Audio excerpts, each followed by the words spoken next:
Butterflies of all shapes and sizes are taking flight across Vermont. We're trying to capture photos and better understand butterfly biodiversity on today's Take Action Citizen Science Challenge.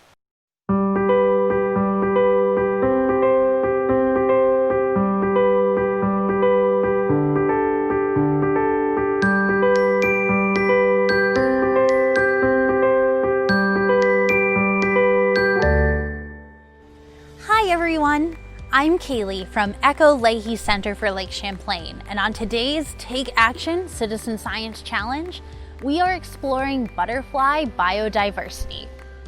Biodiversity is the variety of life and species representing all kingdoms in a place. That can be as big and broad as our planet as a whole, or as specific as a particular habitat, like an alpine meadow. For our challenge, we are focusing on our state, Vermont, and one group of species, butterflies. Not only are they beautiful, but they also play an important role in ecosystems as pollinators and as part of the food web. Our challenge is to document butterfly biodiversity in Vermont. Which species are you seeing? When are you seeing them? And where? Scientists can use this data to answer a variety of questions about butterflies, their behavior, and biodiversity. Vermont is home to 112 butterfly species, representing several different families. Today, we're going to be looking at the iNaturalist project. iNaturalist is a citizen science program where users can record their encounters, connect with experts to identify who they've seen, and contribute to data that can be used by scientists. iNaturalist is focused on biodiversity. They encourage citizen scientists like you and me to share information on species of all kinds, so you can share any plants and animals you find, not just butterflies. You can download an app to use iNaturalist on the go, or just take photos and upload them from your computer when you get home like I do. Now, it all starts with your photo. You'll want to make sure you've got a clear photo with the butterfly in the middle. Identifying the species when you're taking the photo might be tricky, since we do have so many butterflies, but you might be able to identify what family your butterfly belongs to. In Vermont, butterflies are classified into 5 different families. 3 common families your butterfly might belong to are the brush-footed butterflies, the swallowtail butterflies, or the skipper butterflies. If your butterfly looks like it only has 4 legs, it's probably a brush-footed butterfly. Like all butterflies, they really do have 6, but the 2 front legs, which are known as the brush feet, aren't used for walking, so they're often curled up. Now, the brush-footed butterflies are really variable in their size, their wing shape, and their color patterns. But many of them are shades of red, orange, brown, and black, so that might help you narrow it down. In Vermont, we have 38 species of brush-footed butterfly, and they include the mourning cloak, the painted lady, and the iconic monarch butterfly. Another well-known family is swallowtail butterflies. Swallowtails are big, striking butterflies that can be recognized by their unique wing shape, which features a tail on the hind wing in many species. Swallowtail butterflies are some of Vermont's biggest species. The giant swallowtail can grow to be 6 inches. That's the same length as my hand. Did you know that the inside and outside of a butterfly's wings can look dramatically different? Butterfly wings are covered in microscopic scales, and those scales can have a different pigment and color on each side of the wing. When taking your photos, try to capture both the top and bottom sides of the wing, known as the ventral and dorsal surfaces.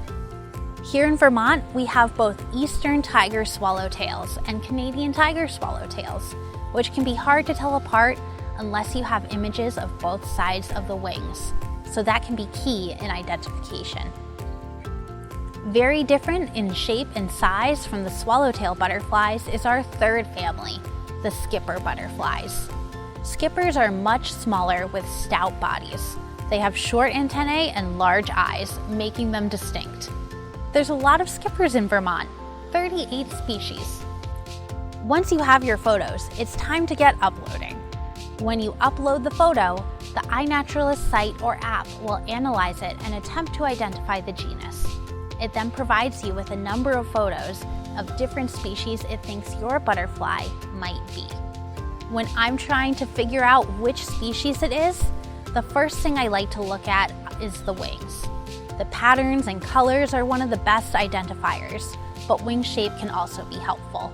I'll look at the wing shape on the top, look at the patterns of black, white, or whatever colors there are as I try to figure it out. And as you're searching, you might come across moths. They're closely related. Moths and butterflies are classified in the same order, Lepidoptera. In most cases, moths have furry antennae, but not always. They rest with their wings across their bodies, like this. Now, butterflies, they mostly have clubbed antennae that are much sleeker, and they are capable of folding their wings up above their bodies, something that moths can't do. But data on moths is valuable too, so don't be afraid to share your findings, even if you discover that you were observing a moth instead of a butterfly. It can still be helpful.